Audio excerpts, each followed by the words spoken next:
34 वर्षों के बाद भारत में नई शिक्षा नीति की घोषणा की गई है। नई शिक्षा नीति को तैयार करने के लिए 2 लाख से ज्यादा लोगों की राय ली गई और इसी के बाद इस नई शिक्षा नीति की घोषणा की गई है। अब हम नई शिक्षा नीति की बात करेंगे। कहते हैं जब किसी देश में कोई बड़ा बदलाव करना हो तो सबसे पहले उसकी शिक्षा नीति को बदलना चाहिए। भारत सरकार के मानव संसाधन विकास मंत्रालय ने आज इस नई शिक्षा नीति की घोषणा की है। अगर आप छात्र हैं या किसी छात्र के माता पिता हैं तो आपको ये सारी जानकारियां बहुत ध्यान से सुननी चाहिए और अगर आप चाहें तो नोट भी कर सकते हैं। अब इसे 5+3+3+4 के फॉर्मेट में बदल दिया गया है। इसके तहत स्कूल के पहले 5 वर्षों की पढ़ाई फाउंडेशन स्टेज मानी जाएगी। इसका करिकुलम NCERT द्वारा तैयार किया जाएगा और इसमें प्री प्राइमरी के 3 वर्ष और पहली और दूसरी कक्षा का एक वर्ष शामिल होगा, यानी प्री प्राइमरी के 3 साल और फिर पहली और दूसरी कक्षा के 2 साल। इसके तहत बच्चों को खेल कूद और अलग अलग गतिविधियों के जरिए पढ़ाई कराई जाएगी। छोटे बच्चे शिक्षा की यात्रा को आरंभ करेंगे वो बहुत किस्मत वाले होंगे। इसके बाद अगले 3 साल यानी तीसरी कक्षा से 5वीं कक्षा तक की पढ़ाई के दौरान छात्रों को भविष्य के लिए तैयार किया जाएगा। इसके तहत छात्रों का परिचय विज्ञान, गणित, कला, सामाजिक विज्ञान और ह्यूमैनिटीज जैसे विषयों से करवाया जाएगा। इसके अगले 3 साल मिडिल स्टेज माने जाएंगे और इसमें कक्षा 6 से लेकर कक्षा 8 तक के छात्र शामिल होंगे। इस स्टेज में छात्रों को तय पाठ्यक्रम के मुताबिक पढ़ाया जाएगा और इसके बाद 9वीं से 12वीं कक्षा तक इस फॉर्मेट की 4 वर्षों वाली आखिरी स्टेज होगी। ये 4 साल की स्टेज होगी। इसमें छात्रों में किसी विषय के प्रति गहरी समझ पैदा की जाएगी, उनकी विश्लेषण क्षमता को बढ़ाया जाएगा और उन्हें जीवन में बड़े लक्ष्य निर्धारित करने के लिए प्रेरित किया जाएगा। अब स्कूलों में पहले जैसा स्ट्रीम सिस्टम नहीं होगा। इसका मतलब यह है, यानी अगर आर्ट्स का कोई छात्र फिजिक्स की पढ़ाई करना चाहता है तो अब वो ऐसा कर पाएगा और अगर अकाउंट्स का कोई छात्र, कॉमर्स का कोई छात्र इतिहास की पढ़ाई करना चाहता है तो वो भी ऐसा कर सकता है। अलग अलग विषयों का एक पूल तैयार किया जाएगा और आपको उस पूल से ही अपनी पसंद के विषयों का चुनाव करना होगा। यानी अगर विज्ञान के छात्र को इतिहास में दिलचस्पी है और उसके पूल में ये दोनों विषय शामिल हैं, तब ही छात्र इनकी पढ़ाई एक साथ कर सकता है। दूसरी महत्वपूर्ण बात यह है कि 5वीं कक्षा तक की पढ़ाई अब मातृभाषा, स्थानीय भाषा और आपकी राष्ट्रभाषा में ही होगी। अब अंग्रेजी में पढ़ाई की अनिवार्यता नहीं रहेगी। ये एक बहुत बड़ा बदलाव है। आप अपनी राष्ट्रभाषा में या अपनी लोकल भाषा में पढ़ाई कर पाएंगे और अंग्रेजी सिर्फ एक विषय के तौर पर आपको पढ़ाई जाएगी। यानी स्कूलों का जबरदस्ती अंग्रेजीकरण का दौर अब समाप्त हो जाएगा। 6ठी कक्षा में पहुंचने के बाद छात्रों को कंप्यूटर कोडिंग सीखने का मौका मिलेगा। यानी अब भारत के छात्र चीन जैसे देशों की तर्ज पर छोटी उम्र में ही सॉफ्टवेयर और मोबाइल फोन एप्लीकेशंस बनाने की तकनीक सीख पाएंगे और 6ठी कक्षा से ही छात्रों को इंटर्नशिप का भी मौका मिलेगा। यानी अगर किसी छात्र की किसी खास विषय में रुचि है और वो उसकी प्रैक्टिकल नॉलेज हासिल करना चाहता है तो वो इस विषय से जुड़ी इंटर्नशिप कहीं भी कर सकता है। 9वीं कक्षा से 12वीं कक्षा तक की परीक्षाएं अब सेमेस्टर के आधार पर होंगी। 1 साल में 2 सेमेस्टर होंगे और हर 6 महीने पर एक परीक्षा होगी और दोनों सेमेस्टर्स के अंकों को जोड़कर आपकी फाइनल मार्कशीट तैयार की जाएगी। यानी अब एक छात्र के तौर पर आपको पूरे साल पढ़ाई करनी होगी। इसके अलावा बोर्ड की परीक्षाओं को आसान बनाया जाएगा और इसमें छात्रों की क्षमता पर ज्यादा ध्यान दिया जाएगा। रटने की क्षमता नहीं, समझने की क्षमता पर ध्यान दिया जाएगा। ट्यूशन और कोचिंग क्लास के जरिए रट्टा लगवाने की आदत को समाप्त कर दिया जाएगा। बोर्ड परीक्षा देने वाले छात्रों को अब उनकी पसंद की भाषा में परीक्षा लिखने की पूरी छूट होगी। उदाहरण के लिए अगर आप चाहें तो हिंदी या अंग्रेजी में से किसी एक भाषा में अपनी परीक्षा दे सकते हैं। छात्रों के रिपोर्ट कार्ड्स को भी अब पहले की तरह तैयार नहीं किया जाएगा। किसी छात्र को फाइनल मार्क्स देते समय उसके व्यवहार, एक्स्ट्रा करिकुलर एक्टिविटीज में उसके प्रदर्शन और उसकी मानसिक क्षमताओं का भी ध्यान रखा जाएगा। इसके अलावा रिपोर्ट कार्ड को 360 डिग्री असेसमेंट के आधार पर तैयार किया जाएगा। इसमें छात्र खुद को भी अंक देंगे, यानी अपना खुद का भी विश्लेषण करेंगे। विषय पढ़ाने वाले शिक्षक भी छात्र को अंक देंगे और छात्रों के सहपाठी भी उनका आकलन करेंगे। कॉलेज में पढ़ाई करने वाले छात्रों के लिए भी इस नई शिक्षा नीति में बहुत सारे बदलाव किए गए हैं। इसलिए जो छात्र अब कॉलेज में इसके बाद जाने वाले हैं वो भी ध्यान से अभी देख लें। अब देश के छात्र कॉलेज में एडमिशन के लिए कॉमन एप्टीट्यूड टेस्ट दे पाएंगे।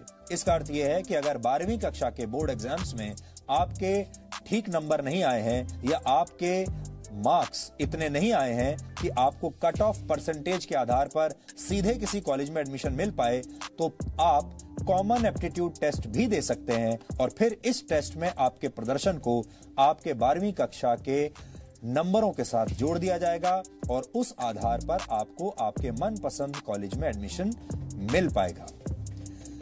ग्रेजुएशन की पढ़ाई को 3 और 4 वर्षों के कोर्स ड्यूरेशन में अब बांट दिया जाएगा।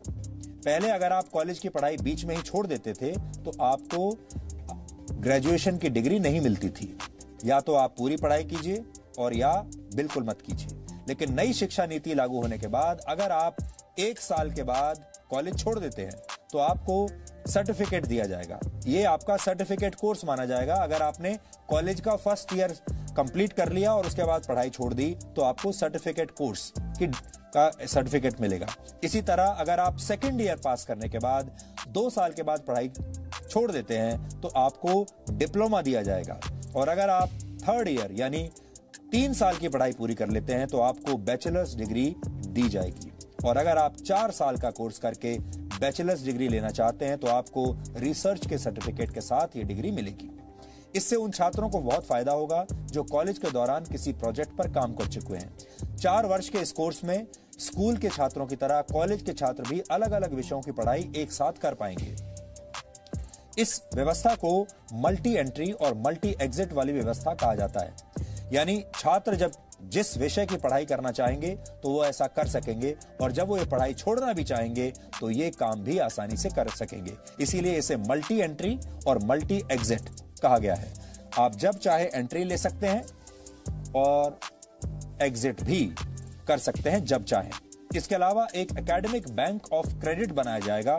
इसके तहत अगर आप एक से ज्यादा कोर्स एक साथ करना चाहते हैं तो आप ऐसा कर पाएंगे और जिस कोर्स को आप जहां तक कंप्लीट करेंगे उसके अंक इस क्रेडिट बैंक में जमा हो जाएंगे और फिर जब आप फाइनल डिग्री के लिए कोई कोर्स करेंगे तो उस क्रेडिट को इसमें जोड़ दिया जाएगा। ये पूरी व्यवस्था पूरी तरह से डिजिटल होगी, ऑनलाइन होगी। मानव संसाधन विकास मंत्री रमेश पोखरियाल निशंक और उनकी टीम ने इस नई शिक्षा नीति पर आज क्या कहा, ये भी आज आपको सुन लेना चाहिए। कि पूरी दुनिया में शायद इससे बड़ा परामर्श विचार विमर्श कभी नहीं हुआ होगा। इतना बड़ा नवाचार ये दुनिया के लिए एक उदाहरण है जब किसी नीति पर देश के कोने कोने से अभिभावकों से, छात्रों से, अध्यापकों से, विशेषज्ञों से, शिक्षाविदों से, राजनीतिज्ञों से, जनप्रतिनिधियों से और यहाँ तक कि 1,25,000 ग्राम समितियों से विचार विमर्श किया गया हो।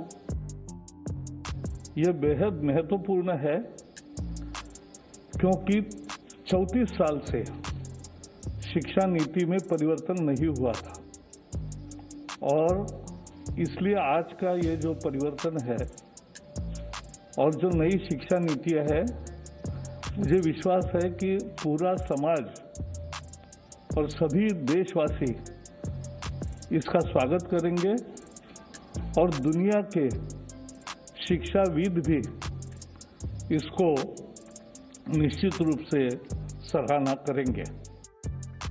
आज की व्यवस्था में यदि 4 साल इंजीनियरिंग पढ़ने के बाद या 6 सेमेस्टर पढ़ने के बाद किसी कारणवश मैं आगे नहीं पढ़ सकता हूं, तो मेरे पास कोई उपाय नहीं है, मैं आउट ऑफ द सिस्टम हो जाता हूं।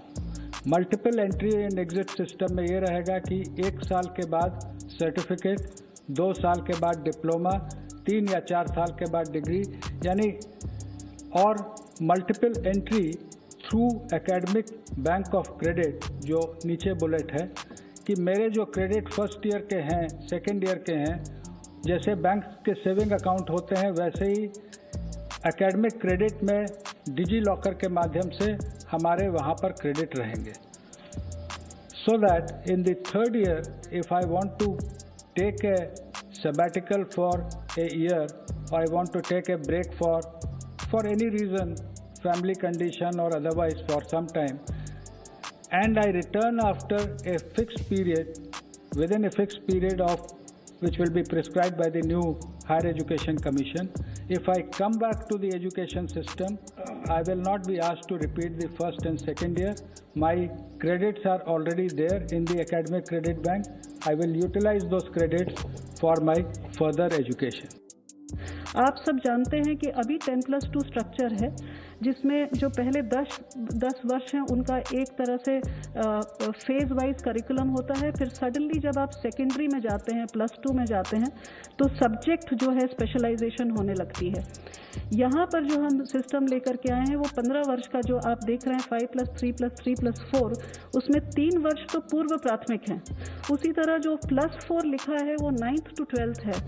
इसमें भी जैसा कि सर कह रहे थे, जैसा हायर एजुकेशन में है, कोई स्ट्रीम्स नहीं है, मल्टी डिसिप्लिनरी होगा। अगर बच्चा फिजिक्स के साथ, जैसा सर ने कहा, फैशन स्टडीज़ लेना चाहे, बेकरी कन्फेक्शनरी कुछ पढ़ना चाहे केमिस्ट्री के साथ, इट विल बी परमिटेड। एक महत्वपूर्ण बात यह भी है कि अब स्कूलों और उच्च शिक्षा संस्थानों में संस्कृत भाषा को भी बढ़ावा दिया जाएगा। संस्कृत के विश्वविद्यालयों में अलग अलग विषयों की पढ़ाई संस्कृत में कराई जाएगी। स्कूल और कॉलेज में भी संस्कृत की पढ़ाई पर जोर दिया जाएगा।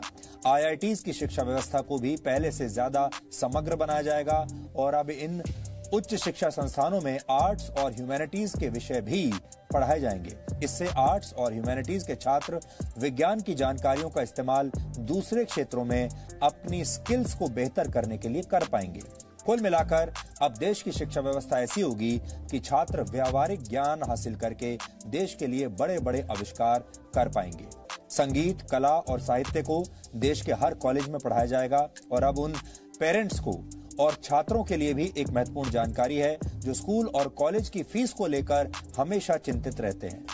इसके तहत नए नियम निर्धारित किए जाएंगे और स्कूल और कॉलेज एक निश्चित फीस से ज्यादा पैसा आपसे नहीं ले पाएंगे। अब आप ये सोच रहे होंगे कि नई शिक्षा व्यवस्था, ये नई नीति लागू कब से होगी? तो यहां आपको बता दें कि इसके लिए जो बिल तैयार किया गया है उसका नाम है नेशनल हायर एजुकेशन बिल। इस बिल को फिलहाल कैबिनेट ने मंजूरी दे दी है और अब इसे संसद में पेश किया जाएगा और इसके बाद ये कानून की शक्ल ले लेगा और फिर राज्य सरकारों को भी इस पर कानून बनाकर अपने अपने राज्यों में इसे लागू करना होगा।